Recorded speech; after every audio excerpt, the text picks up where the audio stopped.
अस्सलामुअलैकुम, welcome to Excel and computer basic hub. उम्मीद करती हूँ कि आप सब खैरियत से होंगे। जैसा कि मैंने आपसे कहा था, Excel and computer basic hub के चैनल पर आपको फ्री एक्सेल और वर्ड के कोर्सेज कराए जाएंगे। तो जो फर्स्ट कोर्स है वो एक्सेल का हम स्टार्ट करेंगे। आज की इस वीडियो में हम एक्सेल को बिल्कुल बेसिक से स्टार्ट करेंगे। वो लोग जिन्होंने लैपटॉप और कंप्यूटर वगैरह को कभी ऑन भी नहीं किया, उनके लिए भी ये कोर्स बहुत ही इजी होने वाला है, क्योंकि हम बिल्कुल बेसिक से स्टार्ट करेंगे और स्टेप बाय स्टेप एक एक चीज़ मैं आपको डिटेल में बताऊंगी। तो चलिए स्टार्ट करते हैं। एक्सेल यहाँ पे मेरे पास ऑलरेडी टास्क बार में ओपन था। यहाँ पर आपको एक शीट नज़र आ रही होगी, इसको हम बेसिकली क्या बोलेंगे, एक्सेल का ये क्या है, हमारे पास होम पेज है। और यहाँ पे कुछ आपको टेम्पलेट्स भी नज़र आ रहे होंगे, यानी कि कुछ डिज़ाइन वर्कशीट भी हैं। यानी कि आप अपने वर्क के मुताबिक यहाँ से कोई भी वर्कशीट चूज़ कर सकते हैं। बेसिकली हम ब्लैंक वर्कबुक को ही चूज़ करते हैं और उसी में डेटा वगैरह को इंटर करते हैं। और यहाँ पे आपको कुछ कमांड्स नज़र आ रही होंगी।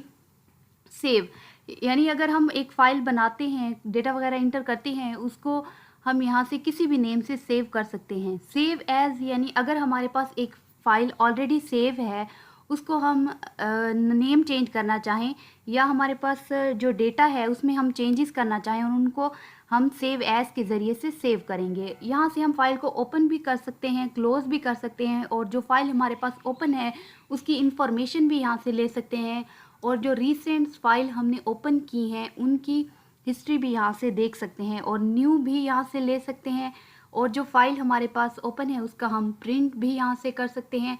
ये सारी जितनी भी कमांड्स हैं ना, ये सारी हम आगे जाके यूज़ करने वाले हैं, तब जाके आपको इनकी और भी क्लियर समझ आ जाएगी कि इनको हम कैसे यूज़ करते हैं। तो हम यहाँ पे फाइल पर जाएंगे। यहाँ पे जो हमारे पास है, एक्सेल की शीट ओपन हो गई है।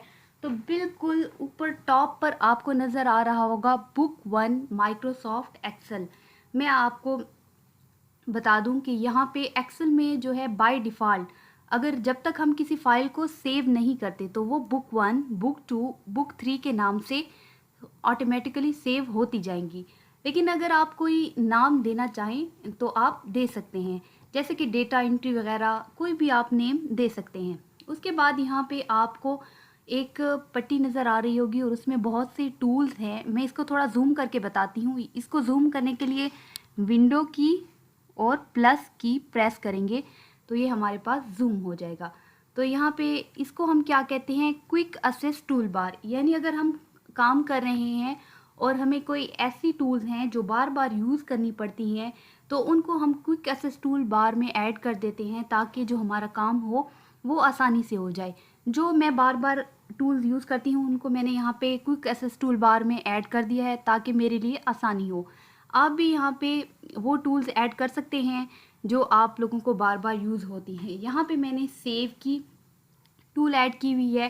कंट्रोल एस इसकी शॉर्टकट की है, यानी कि जब हम फाइल बनाते हैं और कंट्रोल और एस प्रेस करेंगे तो हमारे पास सेव का ऑप्शन आ जाएगा। हम किसी भी नेम से फाइल को सेव कर सकते हैं, और यहाँ से डायरेक्ट भी एक क्लिक से भी हम कर सकते हैं। उसके बाद है अनडू, यानी कि अगर हमने कोई काम किया हुआ है अपनी वर्कशीट में, तो उसमें हम थोड़ी सी चेंजेस करते हैं, और फिर हम कहते हैं कि नहीं, हमें ये चेंजेस नहीं चाहिए। उसके लिए हम क्या करते हैं, अनडू करते हैं। उसकी शॉर्टकट की है कंट्रोल जेड। उसके बाद यहाँ पे मैंने ऐड किया हुआ है रीडू, यानी कि हमने जो काम किया हुआ है और उसमें हमने कुछ चेंजेस की और मैंने उसको अनडू किया, और फिर मैं कहती हूँ कि नहीं, मैंने जो चेंजेस की मुझे वो दोबारा चाहिए। तो उसके लिए मैं क्या करूँगी, रीडू करूँगी, और उसकी जो शॉर्टकट की है वो क्या है, कंट्रोल वाई। उसके बाद यहाँ पे है न्यू, यानी कि यहाँ से मैं दूसरी वर्कबुक भी ले सकती हूँ, बजाय इसके कि मैं होम पेज पर दोबारा जाऊँ और वहाँ से न्यू सेलेक्ट करूँ। यहाँ पर डायरेक्ट वन क्लिक से मेरे पास न्यू वर्कबुक ओपन हो जाएगी, और इसकी शॉर्टकट की भी आपको नज़र आ रही होगी, कंट्रोल प्लस एन। उसके बाद यहाँ पे मैंने ऐड किया हुआ है ओपन रिसेंट फाइल, यानी कि मेरी जो पिछली फ़ाइल जिसमें मैं काम कर रही थी उस फाइल को भी मैं यहाँ से डायरेक्ट ओपन कर सकती हूँ। यहाँ पे प्रिंट प्रीव्यू भी ऐड है, क्विक प्रिंटर भी ऐड है। यहाँ पे और भी टूल्स हम ऐड कर सकते हैं, रिमूव भी कर सकते हैं, ऐड भी कर सकते हैं। यानी कि आपको जो जो वो ज़रूरत है आप वो ऐड कर सकते हैं, जो ज़रूरत नहीं है उनको आप रिमूव भी कर सकते हैं। तो यहाँ पे आपको ये क्या है, हमारे पास कमांड्स हैं और इसको हम क्या कहते हैं, इस सारे को हम कहते हैं रिबन बोलते हैं। इसको हम रिबन बोलते हैं और ये हमारे पास टैब्स हैं। यहाँ पे हर टैब्स के अंदर बहुत सारी कमांड्स हैं।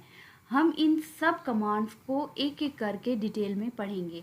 इंसर्ट की अपनी कमांड्स हैं, पेज लेआउट की अपनी कमांड्स हैं, फार्मूलाज, डेटा, रिव्यू, व्यू, हर टैब की अपनी अपनी कमांड्स हैं और इन कमांड्स को ग्रुप में क्या किया गया है, डिवाइड किया गया है। यहाँ पे आपको एक पतली सी लाइन नज़र आ रही होगी, तो ये क्या है, एक एक ग्रुप है, हर टैब का अपना अपना ग्रुप बना हुआ है। उसके बाद यहाँ पर अगर मैं इस बॉक्स की बात करूँ तो इसको नेम बॉक्स बोलते हैं, यानी कि यहाँ पे जहाँ ये इसको हम बोलते हैं सेल। तो ये यहाँ पे जिस सेल पर भी मैं क्लिक करूँगी, इस सेल में नेम बॉक्स यानी कि उस सेल का जो है वो क्या आएगा, एड्रेस आएगा। यानी कि इसको हम सेल एड्रेस भी बोल सकते हैं। जहाँ पर भी, जिस सेल पर भी मैं जाऊँगी, ये मुझे उसी सेल का एड्रेस बताएगा। यानी कि अभी मैं कहाँ पर हूँ, D3, ये मुझे क्या बता रहा है, D3। और ये जो हमारे पास है इसको हम क्या बोलते हैं, फार्मूला बार। जब भी हम कोई फार्मूला वगैरह यूज़ करते हैं तो हम यहाँ पर उसको टाइप करते हैं। उसके बाद ये सारी हमारे पास एक क्या है, शीट है।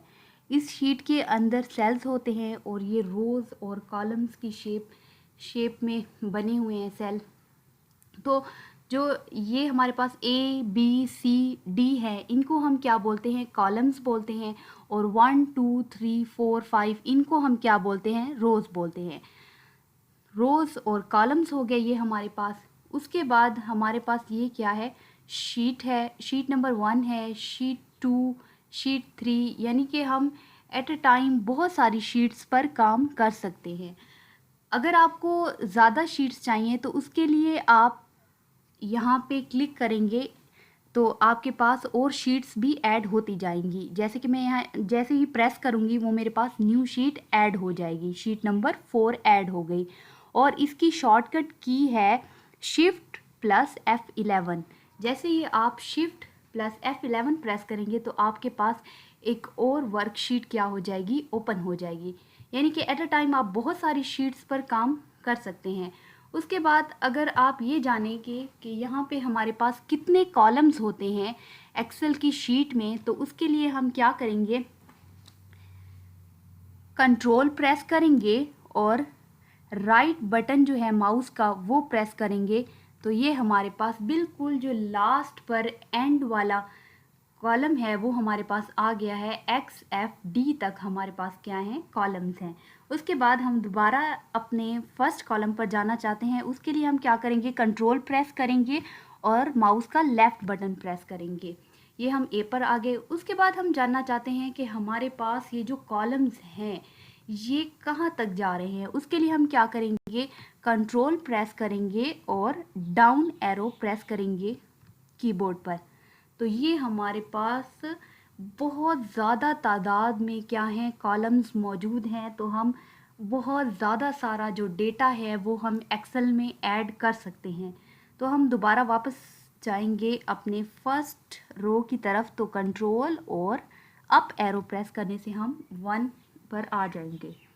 तो आपने देखा कि एक्सेल में जो है वो बहुत ज़्यादा रोज़ और बहुत ज़्यादा कॉलम्स हैं। तो हमारा जो डेटा है वो बहुत ही आसानी से इंटर हो सकता है एक्सेल में।